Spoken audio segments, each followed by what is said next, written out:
5, 4, 3, 2, 1, 0.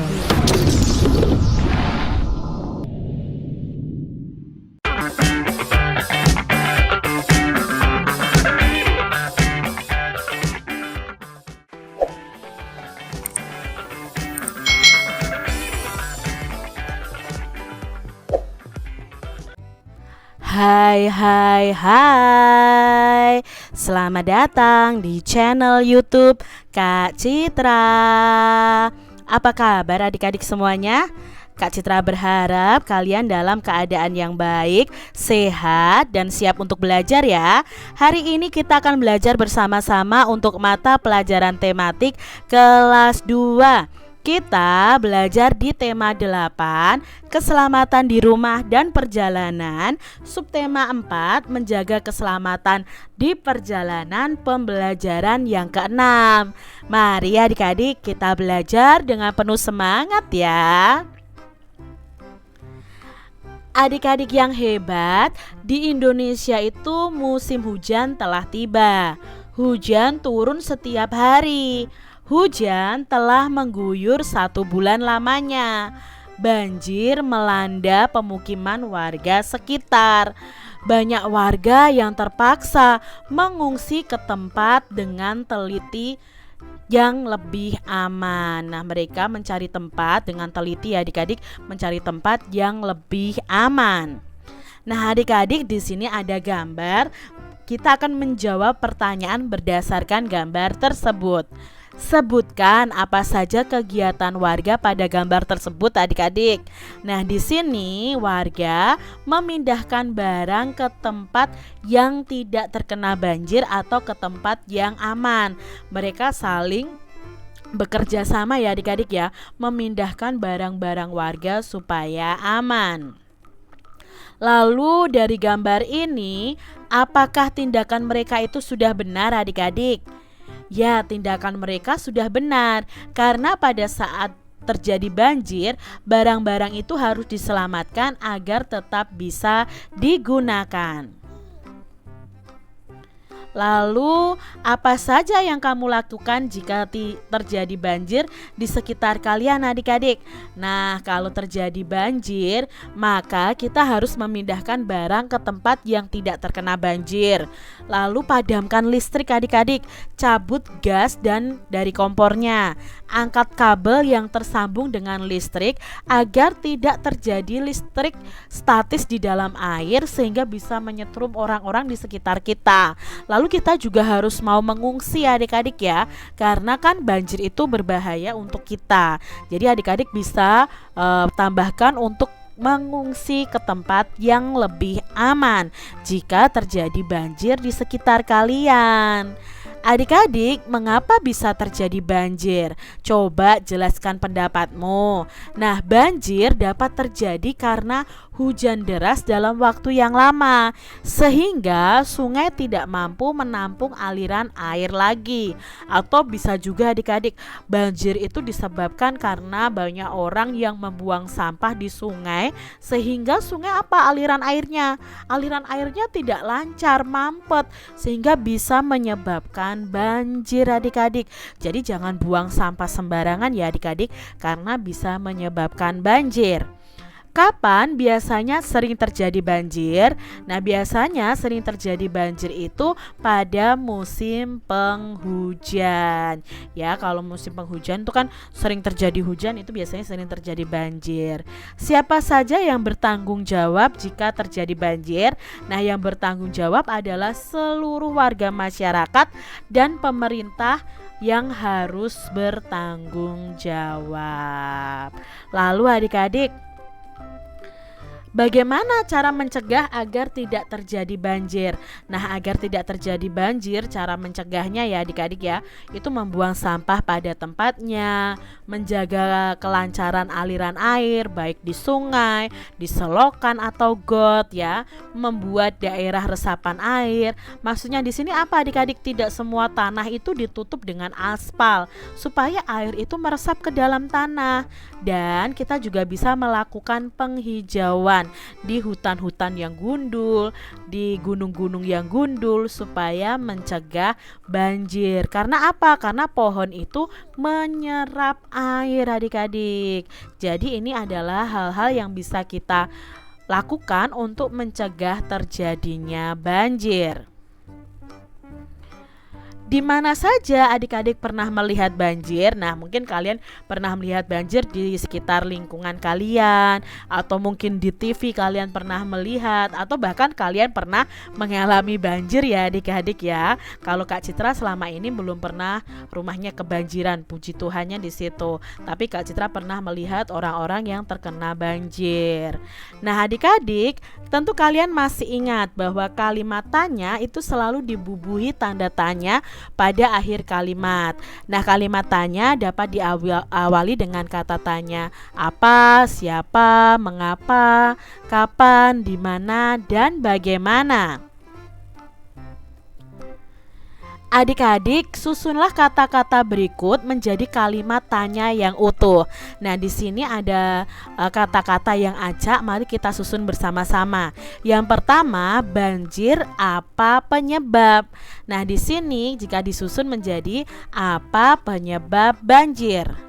Lalu nomor 2, mengapa perlu terjadi kita banjir jika mengungsi? Bagaimana ya susunan kalimat tanya yang tepat? Nah, yang tepat begini adik-adik. Mengapa kita perlu mengungsi jika terjadi banjir? Nah, di sini ada yang ketiga. Bagaimana menanggulangi banjir cara? Jika disusun menjadi bagaimana cara menanggulangi banjir? Lalu yang keempat, siapa membantu yang banjir korban? Jika disusun menjadi siapa yang membantu korban banjir? Lalu adik-adik, kapan harus mengungsi kita? Nah, kapan kita harus mengungsi? Itu ya susunan yang benar. Adik-adik, hujan mengguyur Indonesia 1 bulan lamanya. Masih ingatkah adik-adik berapa hari dalam 1 bulan? Lalu berapa minggu dalam 1 bulan? Yuk kita ingat-ingat kembali ya. 1 minggu kemarin ada 7 hari. 1 bulan itu rata-rata ada 30 hari. 1 bulan sendiri ada 4 minggu. Dan 1 bulan sendiri ada 12. 1 tahun sendiri ada 12 bulan adik-adik ya. Dari Januari sampai Desember. Itu harus kalian ingat-ingat ya adik-adik ya. Nah, ini ya, 1 bulan sama dengan 4 minggu. Berarti kebalikannya, 4 minggu sama dengan 1 bulan. 1 bulan itu sama dengan 30 hari. Atau kebalikannya, 30 hari itu sama dengan 1 bulan. Lalu 1 minggu ada 7 hari. Berarti 7 hari itu sama dengan 1 minggu. Lalu 1 tahun ada 12 bulan. Atau sama dengan 12 bulan itu sama dengan 1 tahun. Adik-adik yang hebat, para warga mengungsi selama 8 minggu. Berapa hari para warga mengungsi? Lalu berapa bulan pula warga mengungsi? Berarti di sini ada 2 pertanyaan. Yang pertama adalah mengubah 8 minggu menjadi hari dan mengubah 8 minggu menjadi bulan adik-adik.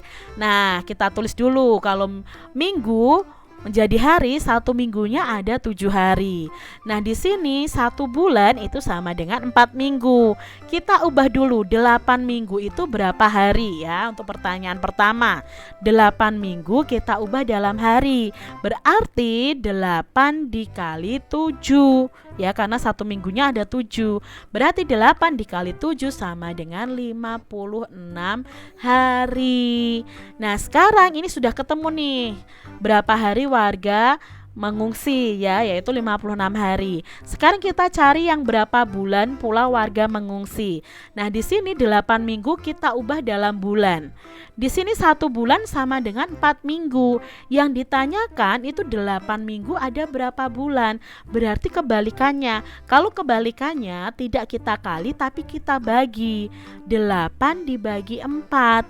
Berapa 8 dibagi 4? Adik-adik bisa kerjakan dengan pengurangan berulang ya, sampai hasilnya 0. Nah, 8 dibagi 4 itu sama dengan 2. Berarti 8 minggu itu sama dengan 2 bulan. Jadi kesimpulannya, para warga itu mengungsi 56 hari atau 2 bulan. Ya, itu kesimpulannya. Kita lihat soal berikutnya ya adik-adik ya. Nah, di sini tanggap darurat bencana ditetapkan selama 16 minggu. Berapa hari ditetapkan tanggap darurat bencana dan berapa bulan pula ditetapkan tanggap darurat bencana. Berarti di sini ada 2 pertanyaan ya. 16 minggu itu ada berapa hari dan 16 minggu itu ada berapa bulan. Nah, kita ubah yang pertama dulu, yang minggu menjadi hari. Di sini sudah Kak Citra tuliskan 1 minggu sama dengan 7 hari. Lah kalau 17 minggu ya 16 minggu berarti 16 dikali 7. Berapa 16 dikali 7? Nah, kita coret-coret di sini adik-adik. 16 dikali 7. 6 dikali 7 sama dengan 42. Nah, kita tulis 2. Lalu kita tulis angka 4 di sini. Kita simpan dulu. 1 dikali 7, 7 adik-adik. Lalu kita tambahkan 4 ini. 7 ditambah 4 sama dengan, ya, 7 ditambah 4 sama dengan 11. Jadi jawabnya di sini adalah 112 hari. Nah, sudah ketemu yang hari. Sekarang yang bulan adik-adik ya. Berapa bulan ya yang ditetapkan? Berarti 16 minggu diubah dalam bulan. Nah, di sini kalau 1 bulan 4 minggu berarti 16 minggu berapa bulan? Ini kebalikannya berarti dibagi. 16 dibagi 4. Berapa 16 dibagi 4? Nah, 16 dibagi 4 sama dengan 4 bulan. Jadi ditetapkannya tanggap darurat bencana itu selama 112 hari atau 4 bulan. Jadi adik-adik harus ingat kembali semester 1 tentang perkalian dan pembagian. Kita lihat soal cerita berikutnya ya adik-adik ya. Nah, di sini masyarakat menyalurkan bantuan selama 3 bulan. Berapa minggu masyarakat menyalurkan bantuan? Di sini hanya ada 1 pertanyaan. 3 bulan diubah dalam minggu. Nah, 1 bulannya ada 4 minggu. Berarti kalau 3 bulan ya 3 dikali 4. Ya, karena 1 bulannya ada 4 minggu. 3 dikali 4 sama dengan 12 minggu. Jadi masyarakat menyalurkan bantuan selama 12 minggu.